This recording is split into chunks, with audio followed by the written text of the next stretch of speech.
The truth of whether the Holocaust happened? A power grab. Yes! Wow. Okay. Yes! Well, with that, I'm going to peace out. Vaush, what you said is absolutely absurd.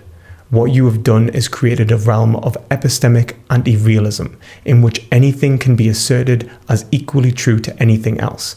But of course, I'm sure you already know that somewhat is the case, since you said that the Holocaust happening is a matter of opinion.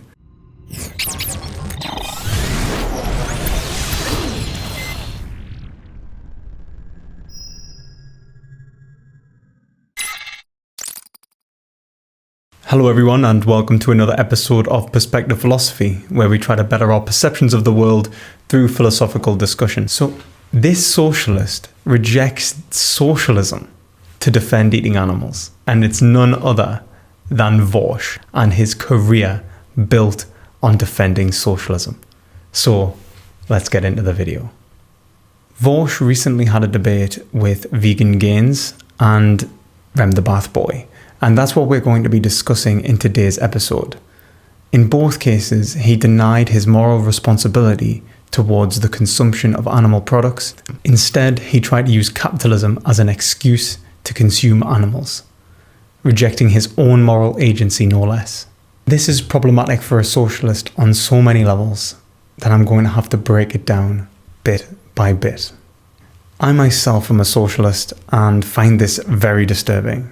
I'm a socialist and a vegan, and I would argue that they are absolutely necessarily entailed together. That if you believe in equality, as socialists do, then you should fight for the emancipation of animals.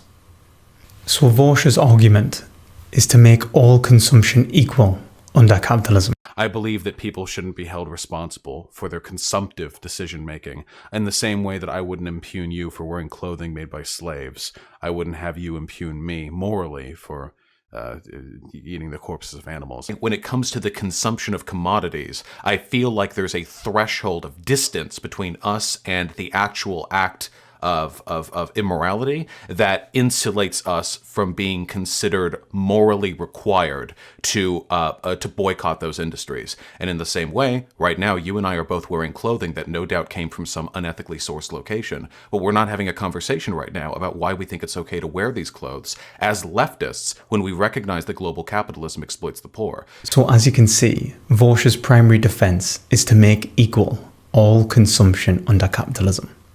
So, there's pedophiles, right, who buy child pornography. Mm-hmm. Would you say they should not be held responsible for doing that? Yes. Really? Even though they're directly supporting child rape? Yeah, I think it's hypocritical. Because I bought my computer and the silicon in it was farmed in Africa by slaves. Because I bought my computer. Even though they're directly supporting child rape? Yeah, because I bought my computer. This is to reject the very nature of consumption and its power within capitalism, which makes the consumer alienated from themselves. He is propagating the psychological alienation that socialists rigorously try to attack. This is unsocialist, unmarxist, and entirely flawed. Vaush argues that the consumption of one product versus another product endorses an unjustified regime, namely capitalism, in the same way as buying any other product. It doesn't matter if we buy slaves, it doesn't matter if we buy vegetables, both have the same effect, and they prop up an unjustified market system, capitalism. Now, is this the case? Does consumption not matter? Well, of course that's flawed, and let me explain why, and how this has dire consequences to the socialist.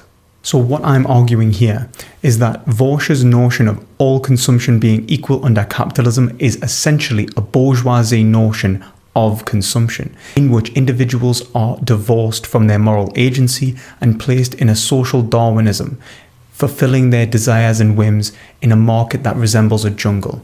We are no longer moral agents, we are no longer humans, we are beasts, or even more so, we are exactly the same as the AI that buys stocks on a day-to-day basis. All we do is fulfill the capitalist mechanism. This absolutely goes against the hallmark notion of socialism, which is to say that capitalism is an exploitative relationship between employer and employee, or corporation and consumer, in which it says that the individual is being exploited by being placed in a master-slave relationship. A master-slave relationship alienates the individual from being able to be a chooser, someone who makes decisions for themselves, someone who is able to put forward a proposition of good, right and wrong and have it validated within the ethical domain that we exist as humans. It is to alienate the individual from justice and fairness. It is to say that our desires are unequal to the masters. And this is exactly what a socialist tries to attack. And it's exactly what Vaush is propagating with this harmful notion. Because if you think about it, the consumer in the relationship is the slave. We're a slave to what is possibly being produced by corporations. We are forced to buy and consume products that are available on the market at the prices we are given. You could see how someone would say that as an unfair dynamic, clearly, and that capitalism is taking advantage of us. Absolutely. However, by saying that we have no decisions within this market environment divorces us from the very existential freedom that was given to us by our nature and is exactly what we are trying to propagate within the consumption of individuals throughout our entire system. What socialists are trying to show is that individuals are not robots.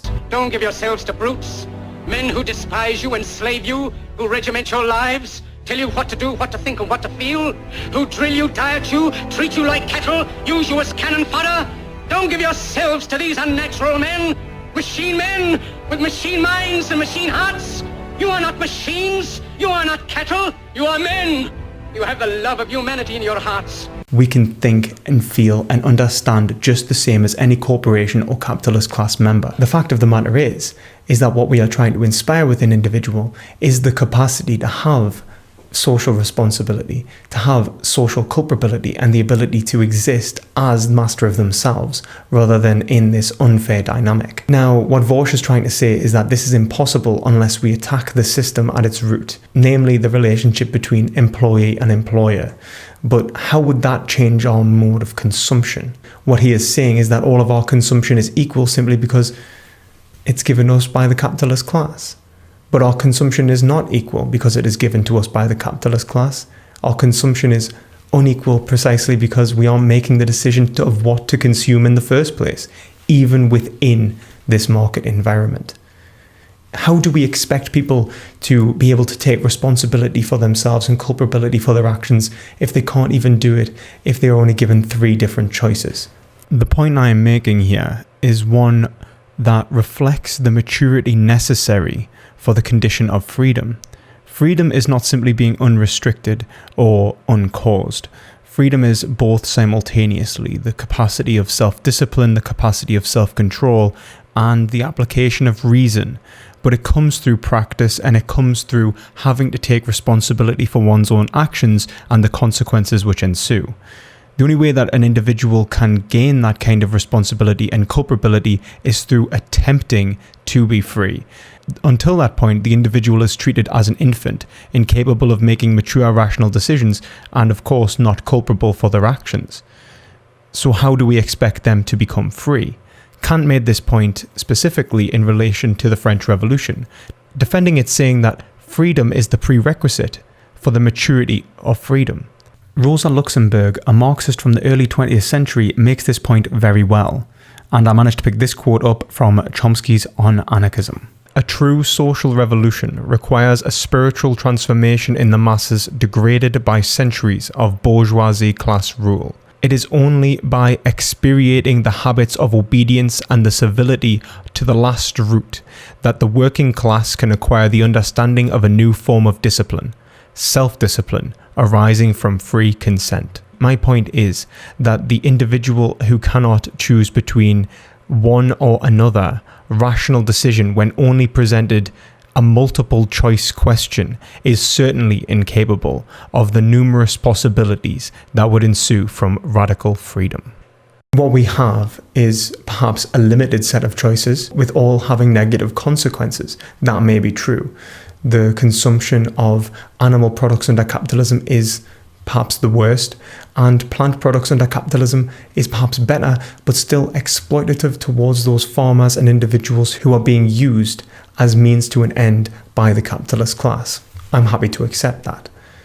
But to see the value of those farmers, to see the value of those animals, is the very foundation of socialism in the first place. So to be able to pick the option which is to represent the value to the greatest extent is the socialist ideal. It is to accept the responsibility of your own consumption and to no longer be alienated from it in some Deleuzian hellscape in which our identities and consumption patterns are given to us by corporations as whims and desires propagated through capitalist propaganda. Deleuze actually says this best when he says, individuals have become individuals, and masses, samples, data, markets, or banks. Deleuze is expressing that we are no longer fixed because of the changing nature of our market environment. We reflect the constantly moving, modulating markets that we are placed into. Our identity is being constantly sold to us with new products, and we are given 1, 2, or 3 options to pay for. Now, this is true, but are we totally doomed to a life of servitude? It would seem that Vaush was accepting this to be the case, that all options are slave-like environments. But I would argue that a conception of our identity within this market environment is the prerequisite for our freedom that socialism is dependent upon. In fact, we can see this within Hegelian philosophy itself, predating Marx. Hegel, I would argue, offers the solution for this lord and bondsman relationship, as he calls it, or master-slave relationship in which we are placed in via the markets. Hegel acknowledges the master to be the one who is in power, creating the dynamic that is characterized as the master-slave relationship, using the other to gain his satisfaction.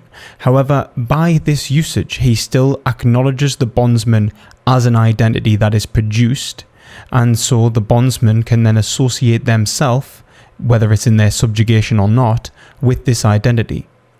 Upon doing so, he is able to overcome his identity.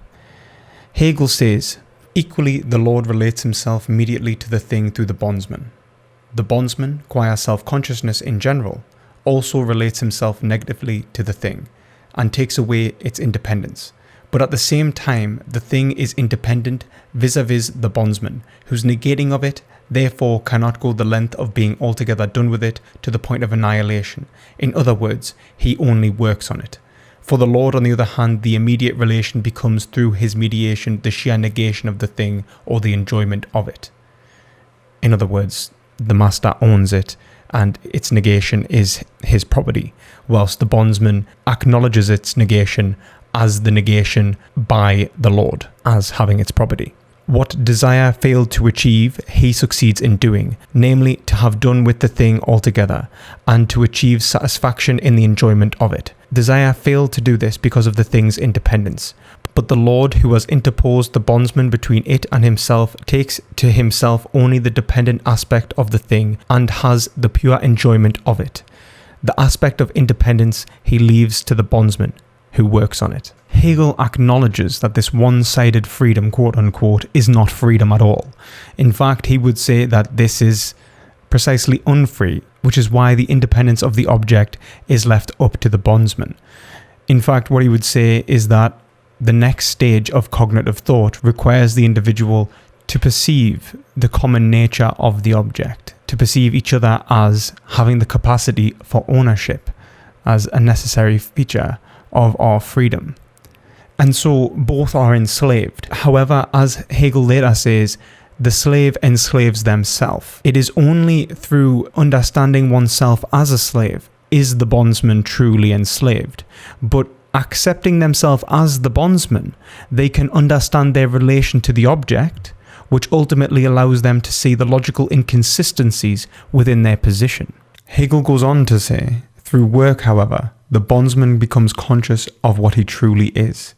In the moment which corresponds to desire in the Lord's consciousness, did it seem that the aspect of unessential relation to the thing fell to the jot of the bondsman, since in that relation the thing retained its independence. Work forms and shapes the thing. The negative relation to the object becomes its form and something permanent, because it is precisely for the worker that the object has independence. This negative middle term, or the formative activity, is at the same time the individuality, or pure being for self of consciousness, which now in the work outside it acquires an element of permanence. It is in this way, therefore, that consciousness qua worker comes to see the independent being of object its own independence. But it is only unequal as long as we accept our dependence and subjugation to the system, to the relationship between the master, and allowing them to be the sole author of the relationship. Absolute radical freedom is not possible. What is possible is the development of the relationship towards freedom, which requires the use of reason, which the relationship provides us with, the ability to perceive objects and understand them as in relation to others as property, and to understand ourselves in relation to the other. The only issue that is improper in this is our application of the concepts involved. This is how we overcome our enslavement within a market environment. We do not allow ourselves to be dictated to by the markets positively or negatively. To accept the master's call as a slave is to enslave ourselves. To reject it outright and try and create a radical form of freedom will only repropagate the system in the same way. We will create the same system with the same set of rules and produce an identity exactly the same. It is only through showing the logical inconsistencies within this system that we can come to understand ourselves differently. It is the development of our own psyche that allows us to be free, not anything to do with the system itself. The system will develop alongside us. We need to be the authors, that is true, we need to gain power within the relationship in terms of the market eventually. For the market to change at all for the better in the first place, we need to understand the ethical shortfalls of this current system. We need to understand what we can do and what we can't do and what we should be able to. And that is the point. What we should be able to is respect all sentient life equally. We cannot do that. We are clearly in an exploitative relationship with people in the third world as well as animals. But it is only through engagement in the system that we can show its shortfalls. This is essentially Aristotelian, where we look at our institutions, we analyze them, and we try and understand the good that it is trying to propagate. Within consumerism, we can see that the good it's trying to propagate is the good of the capitalist class, for certain.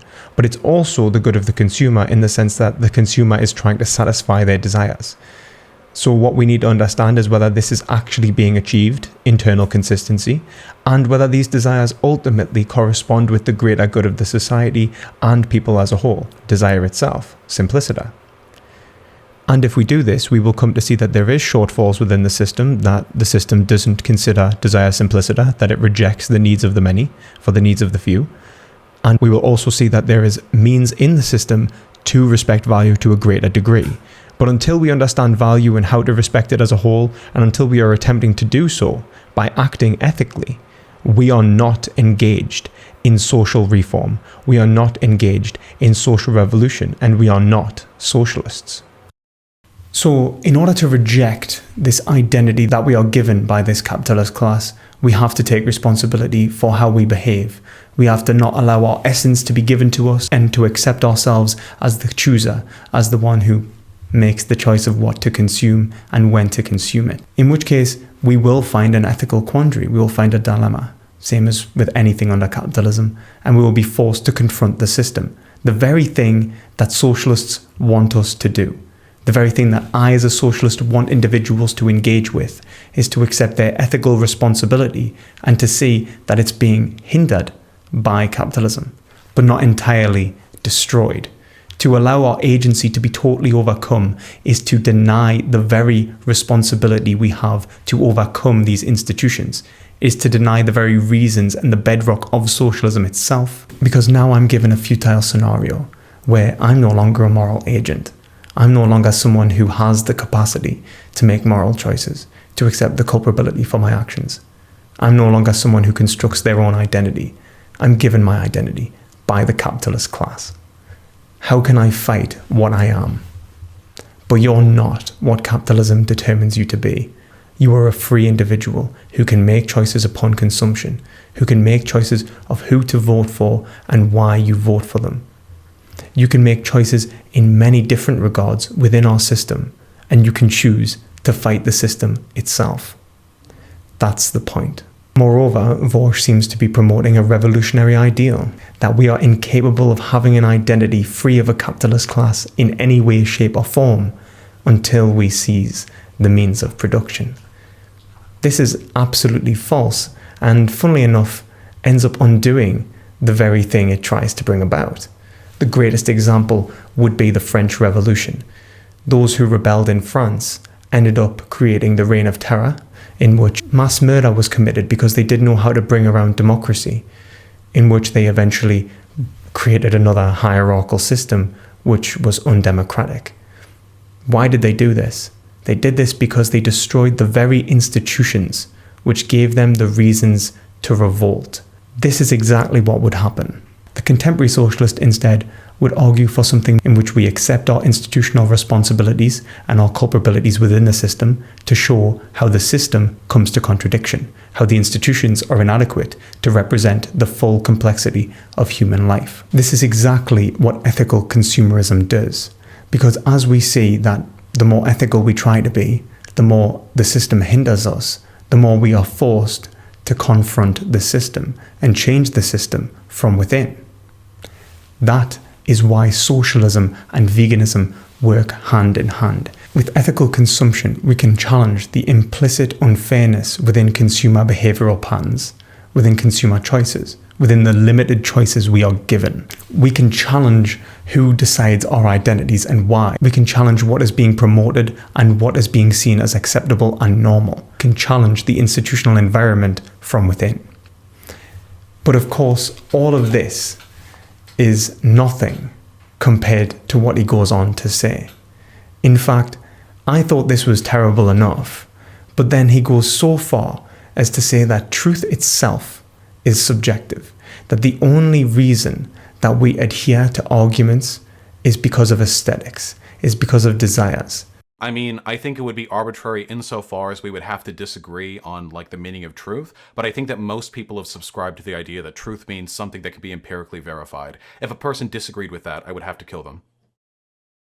I'm going to keep going back to that argument a few times, so I hope you don't mind hearing it. That's my answer. If people disagree with me, and that they disagree with me in a way that I think harms the world, and I can't resolve that disagreement by appealing to it. No, of course not. That's how history works. You don't... What do you think we did to the Nazis? Do you think we defeated them in a debate? Do you think we had like an epistemic showdown with them? We bombed the shit out of them. That's how we solve conflict. Right, That's or not. Well, I don't think there is a right theory of truth. I just think there's one that makes me It's happiest. all arbitrary, right? So, okay, what about a theory of meaning? I mean, I'm going to bite the bullet on all of this. It's completely subjective. So you're a complete nihilist. I'm not. I mean, moral nihilist, can you define? There's no truth. There's nothing is objective. Nothing is true, or it's all relative to what someone wants. Yeah, everything. But I do think you can make empirical statements about the world. That depends on you. Wait, yes, the morality of the Holocaust depends on your subjective. Whether it happened. Whether it happened? Mm-hmm. Sure, if you have a different definition of truth, then yes, I acknowledge that. I've always acknowledged that. Yeah, it's about power. So my issue, and you seem to have no issue with this, is that a Nazi can say the same thing, and they do nothing.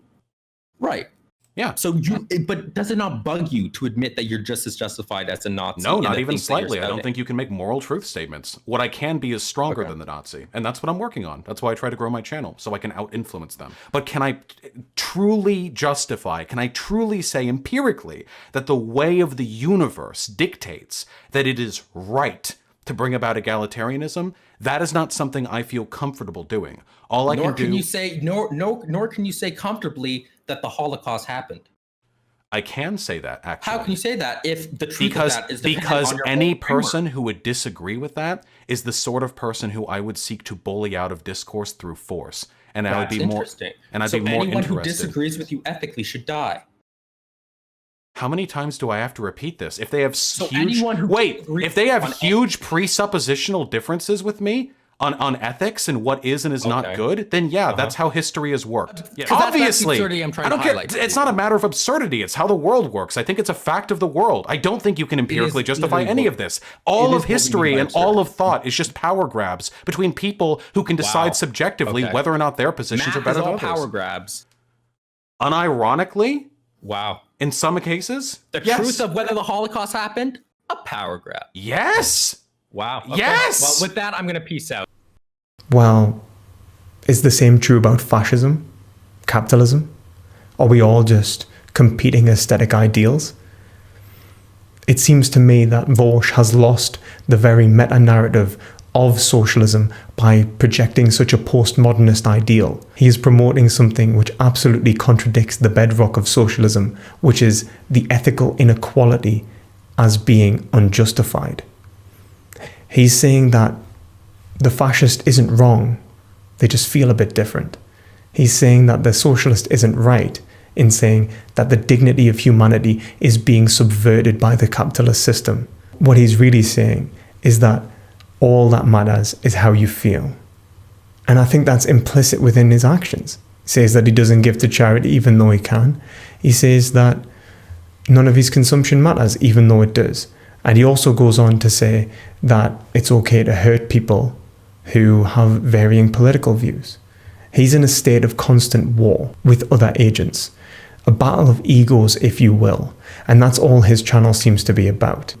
All he really does is promote left-wing politics, but then denies its implicit foundations as a matter of choice, as something that doesn't really matter. There is no foundation to Vaush's political views, and this could be because he's a sociologist. Maybe that he just doesn't understand the philosophical implications of his arguments. Perhaps he doesn't understand theories of truth, and perhaps he doesn't understand notions of absurdity. But Vaush, what you said is absolutely absurd. What you have done is created a realm of epistemic anti-realism, in which anything can be asserted as equally true to anything else. But of course, I'm sure you already know that somewhat is the case, since you said that the Holocaust happening is a matter of opinion. All of history and all of thought is just power grabs between people who can decide subjectively whether or not their positions are better than others. Power grabs. Unironically, wow. In some cases, The truth of whether the Holocaust happened, a power grab. Yes. Wow. Okay. Yes. Well, with that, I'm going to peace out. That there is no evidence to defend a Holocaust from a Holocaust denier, as it's all just a matter of opinion, man. You know, like we're all the Big Lebowski. Yeah, well, that's just like your opinion, man. Because this is fucking sorry.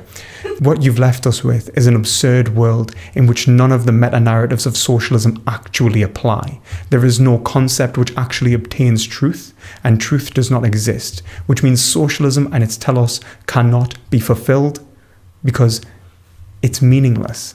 Everything is meaningless. You have rejected the foundations of all epistemology. So what more can be said at this point? Vaush has rejected the ethical nature of humanity, alienating the individual from their own moral authority within our system. So socialism seems unapplicable or impossible, at least under this notion of freedom and self-determination. He's also then rejected truth, which then opens socialism up to the principle of explosion and actually any other statement. So from Vaush's position, nothing is true, and even if it were, there's nothing we can do about capitalism anyway, at least nothing we can do about unethical consumption. Now, I don't think any other socialists would argue this point, because that's fundamentally unsocialist. He has on 2 occasions rejected the ethical foundations of socialism by either rejecting the ethics itself or its epistemological foundation. Vaush is not a socialist. Vaush is a capitalist masquerading as a socialist to gain clout on his platform. He promotes left-wing ideals to gain money, power, and fame. That is all. So why don't you go and subscribe to Vaush? Consume some of his content. It doesn't make a difference anyway. Actually, why don't you consume my content instead and subscribe? Since all consumption is equal, I'm sure he won't have a problem with you consuming my videos rather than his. So just to finish up, I'll leave you with this clip of Slavoj Žižek explaining why the first act of violence in socialism is against ourselves. It's to attack the identity that's given to us by our capitalist masters by controlling our consumption, so that we do not end up in a Deleuzian hellscape, where our identities are given to us implicitly through media and other forms of propaganda. I'm giving you a choice. Either put on these glasses or start eating that trash can. I already am eating from the trash can all the time. The name of this trash can is ideology. The material force of ideology makes me not see what I'm effectively eating. It's not only our reality which enslaves us. The tragedy of our predicament when we are within ideology is that when we think that we escape it into our dreams, at that point we are within ideology. He was on the right path in a way, Travis in The Taxi Driver. You should have the outburst of violence, and you should direct it at yourself, but in a very specific way. At what in yourself chains you, ties you to the ruling ideology.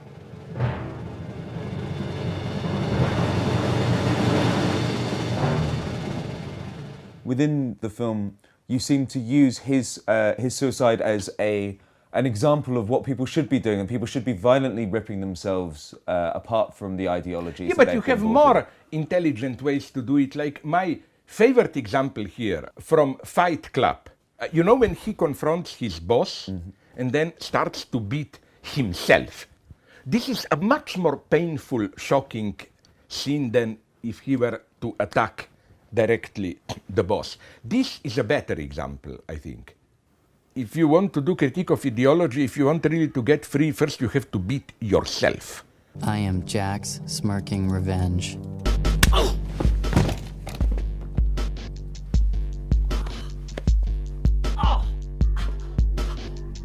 What the hell are you doing?